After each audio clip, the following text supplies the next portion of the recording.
அஸ்ஸலாமு அலைக்கும் வரஹமத்துல்லாஹி வபரகாத்துஹு. இது ஃபேஷன் கார்னர் நடத்தும் தினமும் ஓர் பயான் நிகழ்ச்சி. இந்த நிகழ்ச்சியோட முதல் தொகுப்பாக 25 நபர்களுடைய வாழ்க்கை வரலாறை பார்த்துட்ருக்கோம். நேற்றைய பயானில் நபி சுஐப் அலைஹிவஸல்லம் அவர்களுடைய வாழ்க்கை வரலாற்றை பார்த்தோம். இன்ஷா அல்லாஹ் இன்று நபி மூசா அலைஹிவஸல்லம் அவர்களுடைய வாழ்க்கை வரலாற்றை பார்க்க போகிறோம். மூசா அலைஹிவஸல்லம் அவங்க பிறந்த காலத்தில் எகிப்து நாட்டில் 2 சமூகங்கள் வாழ்ந்து வந்தாங்க. அதில் கிப்திகள் ஒன்று, பனு இஸ்ராயில் ஒன்று. கிப்திகள் பார்த்தோன்னா செல்வந்தர்களாக இருந்தாங்க. ஆனால் பனு இஸ்ராயில் பார்த்தோன்னா மிகவும் ஏழைகள். அந்த நாட்டை அந்த ஃபிரௌன்கிறவன் அந்த பனு இஸ்ராயில் மக்களை ரொம்ப கொடுமையாக அடக்கி ஆட்சி செஞ்சான். ஃபிரௌன் தன்னை பற்றி எல்லாத்தையும் எப்படி சொல்கிறான்னா, நான் தான் உங்களுக்கு இறைவன் என்று என்ன தான் நீங்கள் எல்லாரும் வணங்கணுன்னு சொல்லிட்டு மக்கள்கிட்ட சொல்ல ஆரம்பிச்சான். அதோடு இல்லாமல் அவன் தான் சிலையை வச்சு வணங்கும்படி மக்கள்கிட்ட கட்டளையிடுறான். மக்களும் அதை செய்கிறாங்க. இதெல்லாம் பார்த்துட்டு அவனுக்கு அகந்தைக்காரனாக மாறிடுறான். ஒரு நாள் ஃபிரௌன் ஒரு பயங்கரமான கனவு காண்றாரு. அந்த கனவு என்னன்னா, பனு இஸ்ராயல் சமூகத்தில் ஒரு ஆண் குழந்தை பிறக்குது. அந்த குழந்தை ஃபிரௌன் ஆட்சியை அழிச்சிடும் அப்படிங்கிறது தான் அவர் கனவுல காண்றாரு. இதை பார்த்த உடனே ஃபிரௌன் ரொம்ப பயப்படுறாரு. பயந்துட்டு அவர் ஃபிரௌன் உடனே ஒரு உத்தரவு சொல்கிறாரு. அது கொடூரமான ஒரு கட்டளை. பனு இஸ்ராயல் மக்களில் பிறக்கும் ஆண் குழந்தைகள் எல்லாத்தையும் கொன்னுருங்க அப்படின்னு சொல்கிறாங்க. இதனால் ஆயிரக்கணக்கான குழந்தைகளும் கொல்லப்பட்டுறாங்க. மக்கள் மிகவும் பயத்தில் இருக்காங்க. இதெல்லாம் அவனோட ஆட்சி போயிடக்கூடாதுங்கிற ஒரு பயத்தில் ஊர் மக்களை இப்படி செய்கிறான்.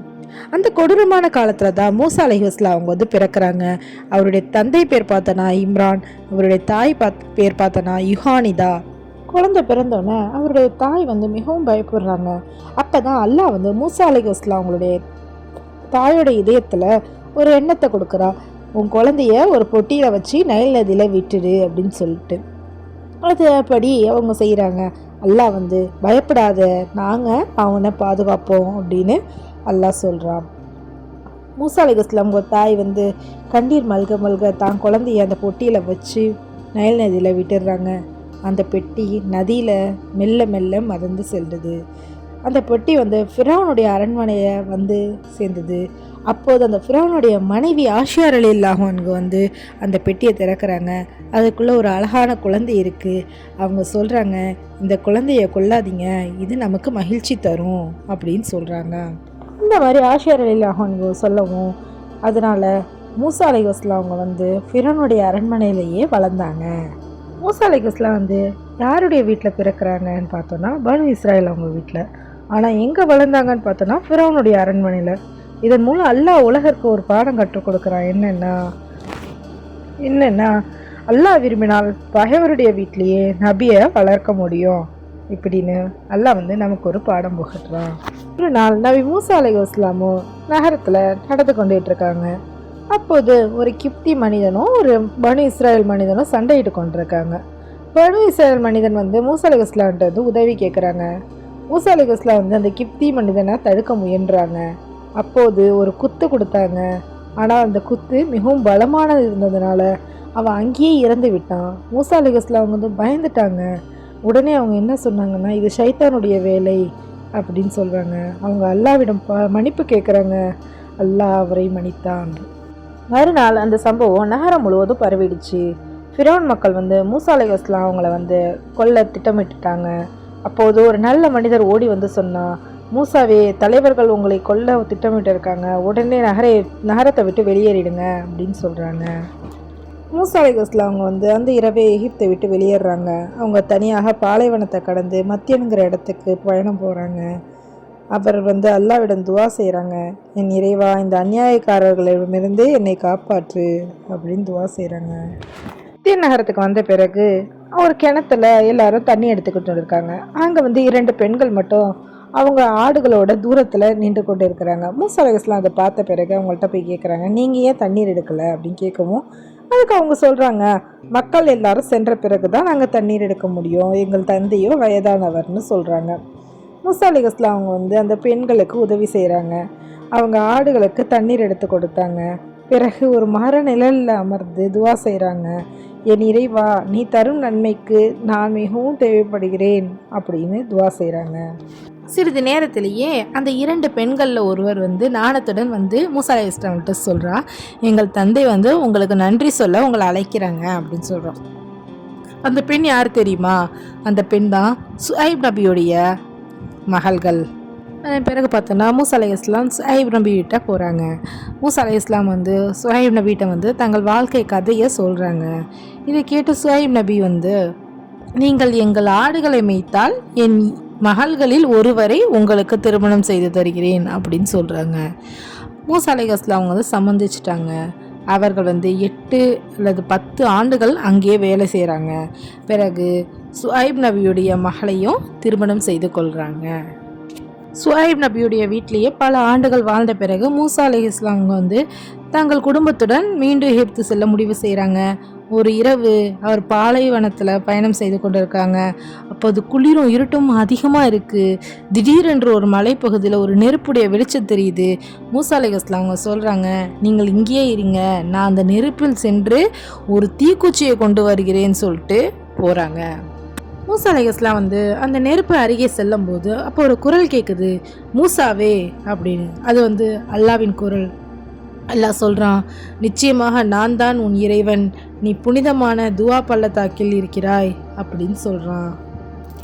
அல்லாஹ் நபி மூசா அலைஹிஸ்ஸலாம் அவங்கள்ட்ட சொல்கிறான், நான் உன்னை தேர்ந்தெடுத்துள்ளேன், என் செய்தியை மக்களிடம் நீ சொல்ல வேண்டும் அப்படின்னு.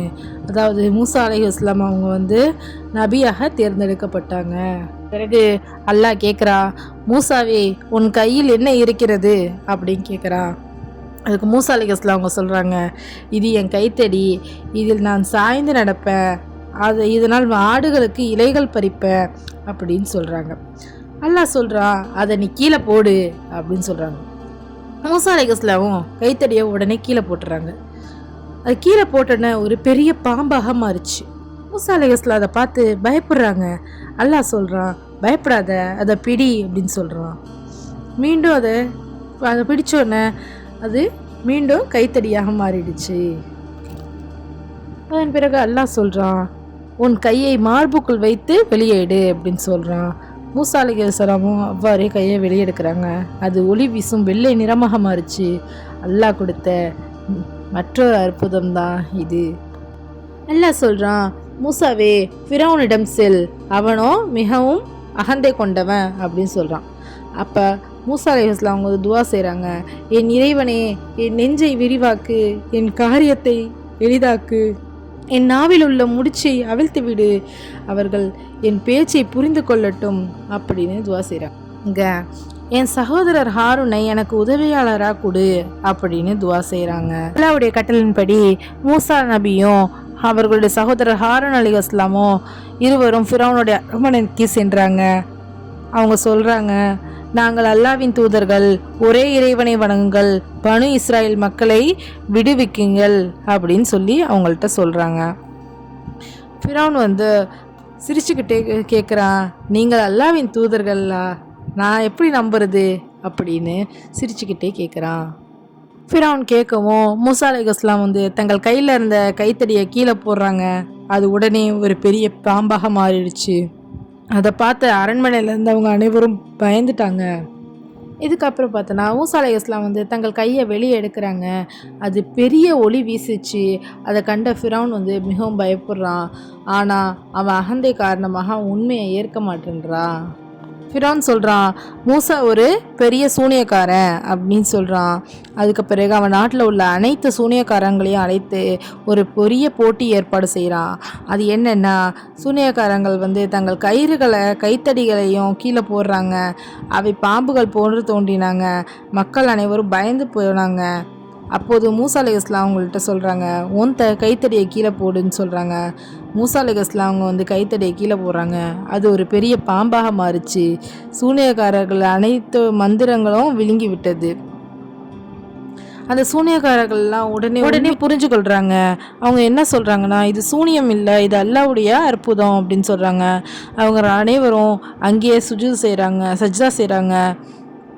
சஜ்ஜா செஞ்சு, நாங்கள் மூசா மற்றும் ஹாரூனுடைய இறைவனை தான் நம்புகிறோம் அப்படின்னு சொல்கிறாங்க. இதை பார்த்த ஃபிரௌன் வந்து மிகவும் கோபமடைகிறான். அவன் சொல்கிறான், நான் அனுமதி கொடுக்காமல் நீங்கள் எப்படி ஈமான் கொண்டீர்கள் அப்படின்னு கேட்குறான். அவன் அவர்களை தண்டிக்க ஆரம்பிச்சிட்டான். மூசா அலைஹிஸ்ஸலாம் வந்து பல ஆண்டுகள் ஃபிரௌனை வந்து நேர்வழிக்கு அழைக்கிறாங்க. ஆனால் ஃபிரௌன் வந்து மாறவே இல்லை. அவன் பனு இஸ்ரேல் மக்களை மிகவும் கொடுமைப்படுத்துகிறாங்க.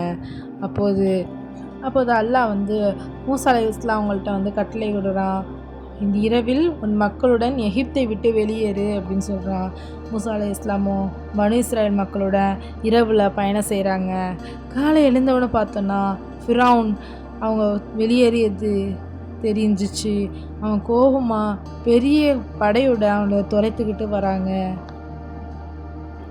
மூசா அலைஹிஸ்ஸலாமும் அவங்களுடைய மக்களும் மிகப்பெரிய கடல் கிட்ட வராங்க. அப்போது மக்கள்லாம் பயப்படுறாங்க. அப்போ சொல்கிறாங்க, மூசாவே நாம் பிடிபட்டு விட்டோம் அப்படின்னு சொல்கிறாங்க. மூசா அலைஹிஸ்ஸலாம் வந்து அமைதியாக சொல்கிறாங்க, இல்லை, என் இறைவன் என்னுடன் இருக்கிறான், அவன் வழிகாட்டுவான் அப்படின்னு சொல்கிறாங்க.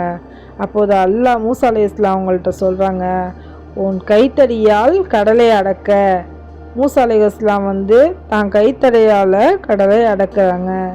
மூசா அலைஹிஸ்ஸலாம் வந்து கைத்தடையால் கடலை அடித்தாங்க. அப்போ ஒரு அற்புதம் நிகழ்ந்துச்சு.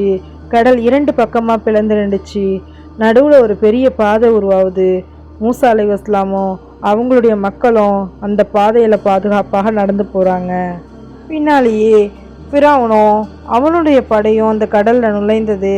அவன் நடுவில் வந்தபோது கடல் மீண்டும் மூடிக்கொண்டுச்சு. அப்போது ஃபிரௌன் கத்தினா, இப்போது நான் மூசாவின் இறைவனை நம்புகிறேன்னு. ஆனால் அது மிகவும் தாமதமாகிவிட்டது. அதனால் கடலில் மூழ்கியே இறந்துட்டான். ஃபிரௌன் அழிந்த பிறகு மூசா நபி வந்து பனு இஸ்ரேல் மக்களை நேர் வழியில் நடத்தி வந்தாங்க. ஒரு நாள் அல்லாஹ் மூசா அலைஹிஸ்ஸலாம் அவங்கள வந்து அழைக்கிறான். 30 நாட்கள் நோன்பு இருந்து துர்சினாய் மலைக்கு வா அப்படின்னு சொல்கிறான். மூசா அலைஹிஸ்ஸலாம் வந்து அல்லாஹ்வுடைய கட்டளையை ஏற்றுக்கொண்டாங்க. மூசா அலைஹிஸ்ஸலாம் அவங்க வந்து தங்கள் சகோதரர் ஹாரூன் அலைஹிஸ்ஸலாம் அவங்களையும் மற்றவர்களை தலைவராக நியமித்தாங்க. பிறகு தூசினாய் மலைக்கு 40 நாட்கள் இருந்தாங்க. அங்கு அல்லாஹ் அவர்களிடம் பேசினான்.